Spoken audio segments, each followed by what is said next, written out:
Hello and welcome to Film Companion South. You're watching Not a Tolly Review. My name is Hriday Ranjan. This week's movie is Satyabhama. ఈ case solve అయ్యాకనే I can move on, sir. The film is written and directed by Suman Chikkala. The film stars Kajal Aggarwal, Naveen Chandra, and 2 hours of my time that felt like an eternity. Satyabhama is a badass cop who heads a she team in Hyderabad.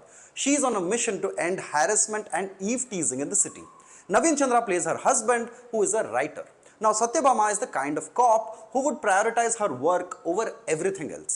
Personally, I was excited for the film and its premise, but unfortunately, there's not much difference between the usual films where males play the lead. Slow-mo shots, a loud background score, and leaps of logic. But the most annoying bits in the film were the logical loopholes. After a point, it becomes a game of how many logical loopholes you can find in the movie. For example, the cops open fire in a casino without confirming the identity of the person. Satyabhama gets unnecessarily emotionally involved in the personal lives of a victim.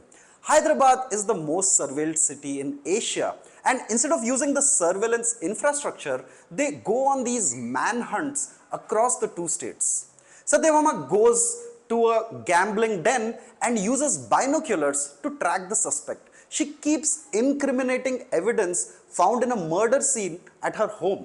She asks her husband to help her out with the investigation, meddling with sensitive information.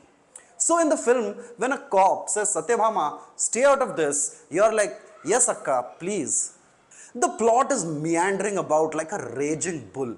We begin with a case of cheating that then moves to murder, and then it goes to kidnapping, then it goes to terrorism, then it goes to trafficking. I wouldn't be surprised if Kajal Aggarwal also went on to fight climate change by the end of the film. Also, initially she's looking for a killer called Yedu, and then somebody called Iqbal, and then Rishi, and then Neha. It just, after a point, gets frustrating. In terms of performances, Naveen Chandra is criminally underutilized and has really nothing much to offer in the project. Kajal Aggarwal gets a meaty role, but you're too exhausted by all the directions in which the film goes. And that is the other issue with films like this. On the surface, they seem like films that feature strong women, but the treatment is exactly the same as your everyday Friday release. Satyabhama seems much longer than its 2 hours 12 minutes runtime and makes you look at your phone continuously with frustration. Thank you so much for watching our review of the movie Satyabhama. If you haven't done it yet, please subscribe to Film Companion South on YouTube by pressing the bell icon. Thank you.